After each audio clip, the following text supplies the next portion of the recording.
दोस्तों नमस्कार। देश प्रदेश व दुनिया की तमाम बड़ी खबरों में आपका स्वागत है। आगे बढ़ने से पहले आइए एक नजर डालते हैं आज की बड़ी सुर्खियों पर। हरियाणा में सीटी परीक्षा आज से 13 लाख बच्चे देंगे परीक्षा। हरियाणा में गुंडों के हौसले बुलंद, बीजेपी नेता के बेटे की करी सरेआम हत्या। भारत में अश्लील कंटेंट दिखाने वाले 25 प्लेटफॉर्म किए बैन। ट्रांसपोर्टर का अश्लील वीडियो हुआ वायरल। राहुल गांधी बोले मोदी की सिर्फ शोबाजी, उनमें दम नहीं। स्कूल बिल्डिंग गिरने से 7 बच्चों की गई जान। केवल 5 महीने में हुआ बच्चे का जन्म, गिनीज बुक में दर्ज हुआ नाम। पति की हमदर्दी पाने के लिए पत्नी ने बनाई गैंगरेप की झूठी कहानी। हरियाणा की मंत्री आरती राव पलटी अपने बयान से। जमीन खरीदने व बेचने के मामले में नायब सैनी सरकार ने लिया यू टर्न। मैं हूं आपका अपना दोस्त अजय लोहान नारनोंदिया और अब खबरें विस्तार से। जींद में हमलावरों ने चाकू मारकर बीजेपी नेता के बेटे की हत्या कर दी। वह रात में घर लौट रहे थे, तब रास्ते में 2 कारों में आए बदमाशों ने उन पर हमला किया। मरने वाला युवक अस्पताल चलाता था। इस मामले में भाजपा नेता पिता के बयान पर दूसरे अस्पताल के संचालक और उसके साले के खिलाफ हत्या का केस दर्ज कर लिया है। पिता का कहना है कि मरीजों को लेकर हुए झगड़े में उनके बेटे को बहाने से बुलाया था, फिर उसे गाड़ियों में लेकर घूमते रहे और रात में बदमाश बुलाकर उसकी हत्या कर दी। कत्ल के वक्त आरोपी मरने वाले युवक के साथ ही थे। मृतक युवक की 1.5 साल पहले ही शादी हुई थी और 5 महीने की बेटी है। परिवार ने पुलिस को 24 घंटे का अल्टीमेटम देकर हत्यारों को गिरफ्तार करने की मांग की है। ऐसा न होने पर रोड जाम करने की भी चेतावनी दी है। विकास भाजपा के पूर्व मंडल अध्यक्ष शिव कुमार शर्मा के बेटे हैं। वहीं वारदात के बाद सफीदों से बीजेपी के विधायक रामकुमार गौतम भी अस्पताल पहुंचे। उन्होंने मृतक के परिजनों से मुलाकात कर पुलिस को जल्द आरोपियों को गिरफ्तार करने के निर्देश दिए। आइए बात करते हैं अश्लील कंटेंट दिखाने वाले ऐप के बैन की। जी हाँ, केंद्र सरकार ने अश्लील कंटेंट प्रसारित करने वाले 25 OTT प्लेटफॉर्म पर बैन लगा दिया है। सरकार का कहना है कि ये ऐप्स इंटरटेनमेंट के नाम पर अश्लील और आपत्तिजनक वीडियो पेश कर रहे थे। सरकार ने नोटिफिकेशन जारी कर इंटरनेट सर्विस प्रोवाइडर को इन OTT ऐप्स वेबसाइट को ब्लॉक करने को कहा है। बैन ऐप्स में ALTT, ULLU, देसी फ्लिक्स जैसे फेमस प्लेटफॉर्म भी शामिल है। ALTT ऐप अप्रैल 2017 में फिल्म और टीवी प्रोड्यूसर एकता कपूर ने लॉन्च किया था। वहीं उल्लू ऐप को IIT कानपुर से ग्रेजुएट विभू अग्रवाल ने 2018 में बनाया था। इससे पहले मार्च 2024 में सरकार ने अश्लील कंटेंट को लेकर 18 OTT प्लेटफॉर्म पर बैन लगाया था। साथ ही 19 वेबसाइट, 10 ऐप्स और 57 सोशल मीडिया हैंडल्स भी ब्लॉक कर दिए थे। रोहतक में एक चर्चित ट्रांसपोर्टर के 3 वीडियो वायरल हुए।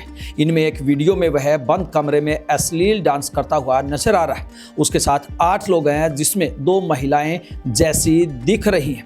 इस दौरान खुलेआम शराब पार्टी हो रही है और तेज आवाज में म्यूजिक बज रहा है। इसके अलावा ट्रांसपोर्टर का एक और वीडियो सामने आया है, जिसमें वह 2 लोगों को लाठी से पीटते हुए दिखाई दे रहा है। वीडियो में दिखाई दे रहा ट्रांसपोर्टर आनंद अत्री बताया जा रहा है। आनंद पर हरियाणा के अलग अलग थानों में अब तक 9 मामले दर्ज हैं। कुछ दिन पहले ही उसने RTA ऑफिस में अधिकारियों पर भ्रष्टाचार के आरोप लगाते हुए एक वीडियो वायरल किया था। इसे लेकर RTA ऑफिस की तरफ से शिवाजी कॉलोनी थाने में आनंद अत्री के खिलाफ केस दर्ज करवाया था। उसमें आरोप लगाया था कि आनंद ने दफ्तर में घुसकर हंगामा किया और अधिकारियों और कर्मचारियों से दुर्व्यवहार किया। अब उसका ही अश्लील डांस का वीडियो वायरल हुआ। यह वीडियो कब का है और किसने वायरल किया, इस बारे में जानकारी नहीं मिल पाई। बिंदास हरियाणा इस वीडियो की पुष्टि नहीं करता है। आखिरकार वो समय आ ही गया जिसका हरियाणा के लाखों युवाओं को बेसब्री से इंतजार था। जी हाँ, हम बात कर रहे हैं CET परीक्षा की। आज पूरे प्रदेश में CET की परीक्षा आयोजित करवाई जा रही है, जिसके लिए प्रशासन की तरफ से पुख्ता प्रबंध किए गए हैं। बच्चों के आने जाने के लिए बसों की पूरी सुविधा है। यहाँ तक कि कोई बीमार हो जाता है तो उसके लिए मेडिकल फैसिलिटी भी उपलब्ध करवाई गई है। वहीं अगर हम बात करें गृह विभाग की अतिरिक्त मुख्य सचिव डॉक्टर सुमिता मिश्रा की, तो उनका कहना है कि खुफिया विभाग के मुताबिक 150 से 200 सेंटर चिन्हित किए गए हैं। पेपर लीक के लिहाज से कुछ संदिग्ध लोगों की लिस्ट बनाई गई है, इन पर नजर रखी रखी जाएगी। बिंदास हरियाणा भी तमाम 13.5 लाख अभ्यर्थियों को बेस्ट विशेष देता है और उनके उज्जवल भविष्य की कामना करता है। बिंदास हरियाणा की पूरी टीम की तरफ से आप सभी को बेस्ट ऑफ लक। दिल्ली के तालकटोरा स्टेडियम में कांग्रेस की ओबीसी सेल ने भागीदारी न्याय सम्मेलन का आयोजन किया। कांग्रेस अध्यक्ष मल्लिकार्जुन खड़गे ने कार्यक्रम का उद्घाटन किया। कांग्रेस सांसद राहुल गांधी ने सम्मेलन में पीएम नरेंद्र मोदी की जमकर आलोचना की। राहुल ने भाषण के दौरान पार्टी के सदस्यों से पूछा, आपको पता है राजनीति में सबसे बड़ी प्रॉब्लम क्या है? कार्यकर्ताओं ने जवाब दिया, पीएम मोदी। इस पर राहुल ने कहा, नरेंद्र मोदी कोई बड़ी प्रॉब्लम नहीं है, मैं उनसे 2-3 बार मिल चुका हूं, उनकी सिर्फ शोबाजी है, उनमें दम नहीं है, उन्हें लोगों ने सिर पर चढ़ा रखा है। राहुल ने कांग्रेस शासित राज्यों में जाति जनगणना कराने की भी घोषणा की। उन्होंने कहा, मेरे काम में एक कमी रह गई, मुझे ओबीसी वर्ग की जिस तरह से रक्षा करनी थी मैंने नहीं की। 10-15 साल पहले मुझे ओबीसी के मुद्दे गहराई से नहीं समझ आए थे।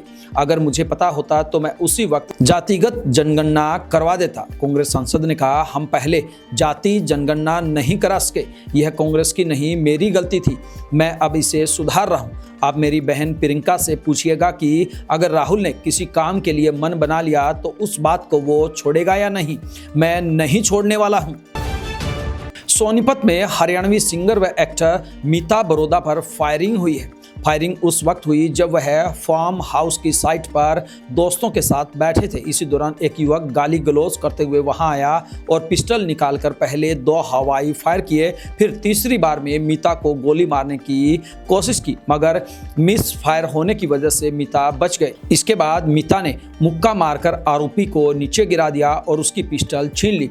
इसके बाद आरोपी वहां से भाग गया। पुलिस के मुताबिक हमला करने वाला मीता का ही दोस्त है। उसके खिलाफ हवाई फायरिंग और हत्या की कोशिश समेत विभिन्न धाराओं में केस दर्ज कर लिया गया है। पुलिस उसकी तलाश कर रही है। अब तक की जांच में वारदात का कारण विधानसभा चुनाव की रंजिश सामने आई है। बता दें कि मीता बरोदा ने हवा कसूती, एमएलए हरियाणवी और बलम फौजी जैसे कई हिट गाने दिए हैं। इन गीतों की वजह से ही वे हरियाणवी म्यूजिक इंडस्ट्री में खास पहचान रखते हैं। आइए बात करते हैं छत गिरने की वजह से गई मासूम बच्चों की जान। जी हां, राजस्थान के झालावाड़ में सरकारी स्कूल की बिल्डिंग का हिस्सा गिरने से 7 बच्चों की मौत हो गई। वहीं 28 घायलों में से 9 की हालत गंभीर है। मनोहर थाना ब्लॉक के पिपलोदी सरकारी स्कूल की क्लास में बच्चे बैठे थे, तभी कमरे की छत ढह गई और 35 बच्चे दब गए थे। ग्रामीणों ने तत्काल मौके पर पहुंचकर मलबा हटाकर बच्चों को निकाला और अस्पताल में भर्ती करवाया। मनोहर थाना हॉस्पिटल के अनुसार 5 बच्चों की मौत मौके पर ही हो गई थी, वहीं 2 ने इलाज के दौरान दम तोड़ दिया। हादसे को लेकर राष्ट्रपति द्रौपदी मुर्मू, प्रधानमंत्री नरेंद्र मोदी, मुख्यमंत्री बचनलाल शर्मा ने दुख जताया है। उधर मामले में शिक्षा विभाग ने स्कूल की हेडमास्टर समेत 5 टीचर को सस्पेंड कर दिया है। वहीं घटना की जिम्मेदारी के सवाल पर शिक्षा मंत्री मदन दिलावर ने कहा, जिम्मेदार तो मैं ही हूं। आइए बात करते हैं एक अजीबोगरीब खबर की। जी हाँ, अमेरिका के आयोवा स्टेट में 5 महीने में ही एक बच्चे का जन्म हुआ। यह बच्चा फिलहाल 1 साल का हो चुका है, लेकिन अब जाकर इसे दुनिया के सबसे प्री मैच्योर बच्चे के रूप में Guinness book of world record का सर्टिफिकेट मिला है। डॉक्टर्स ने बताया कि जन्म के समय बच्चे का वजन सिर्फ 285 ग्राम था, जो एक सेब से भी कम होता है। जन्म के तुरंत बाद बच्चे को NICU में ले जाया गया, जहां 3 डॉक्टरों की टीम ने 24 घंटे उसकी निगरानी की। पंजाब एवं हरियाणा हाईकोर्ट ने अंतर्राष्ट्रीय निशानेबाज अंकुर मित्तल और अभिषेक वर्मा को हरियाणा सिविल सर्विस या हरियाणा पुलिस सर्विस में नियुक्त करने के फैसले को सही ठहराया। कोर्ट ने राज्य सरकार की अपील खारिज करते हुए उस पर 50,000 रुपये का जुर्माना भी लगाया है। कोर्ट ने कहा कि सरकार ने वैध दावे को रोकने और कोर्ट का समय बर्बाद करने की कोशिश की। चीफ जस्टिस शील नागू और जस्टिस संजीव बेरी ने कहा कि अगर सरकार ने सही कानूनी सलाह ली होती तो यह मामला कोर्ट तक नहीं आता। कोर्ट ने कहा यह मामला सेवा न्याय शास्त्र के स्थापित सिद्धांतों पर आधारित था, फिर भी राज्य की मंशा साफ तौर पर सही नहीं थी। कोर्ट ने कहा कि नियमों में संशोधन को जानबूझकर पीछे की तारीख से लागू किया गया जैसा लगता है। 2018 की मूल नीति के तहत जब आवेदन किए गए थे, उस समय खिलाड़ियों को नौकरी में विचार किया जाना उनका मौलिक अधिकार बन चुका था। आइए बात करते हैं पति की सहानुभूति पाने के लिए महिला ने गैंगरेप का झूठा मामला ही रच दिया। जी हां, हरियाणा के बहादुरगढ़ में 3 दिन पहले हुआ महिला से गैंगरेप का मामला झूठा निकला। पुलिस जांच में सामने आया कि महिला ने अपने पति से सहानुभूति पाने के लिए झूठी कहानी बनाई। उसे डर था कि कहीं पति उसे छोड़ न दे। पुलिस ने महिला की शिकायत पर दर्ज एफआईआर भी कैंसिल कर दी है। पुलिस का कहना है कि झूठा मामला दर्ज कराने पर महिला के खिलाफ कानूनी कार्रवाई की जाएगी। डीसीपी मयंक मिश्रा ने कहा कि महिला ने करीब 1 साल पहले लव मैरिज की थी। उसका पति बहादुरगढ़ के रोहद नगर में एक फैक्ट्री में काम करता है। महिला अपने रिश्ते को लेकर इनसिक्योर महसूस कर रही थी। इसी के चलते उसने मनगढ़ंत कहानी बनाई और पुलिस को दौड़ाती रही। केंद्रीय राज्य मंत्री व गुरुग्राम से सांसद राव इंद्रजीत की बेटी और हरियाणा सरकार में स्वास्थ्य मंत्री आरती सिंह राव अपने उस बयान से पलटती नजर आई जिसमें उन्होंने कहा था कि हरियाणा में किसी ने सोचा नहीं था कि बीजेपी सरकार आएगी, लेकिन हमने सोचा और हवा बनाई जिससे बीजेपी की सरकार भी आ गई। मंत्री के इस बयान ने प्रदेश में बीजेपी के भीतर ही हलचल मचा दी थी।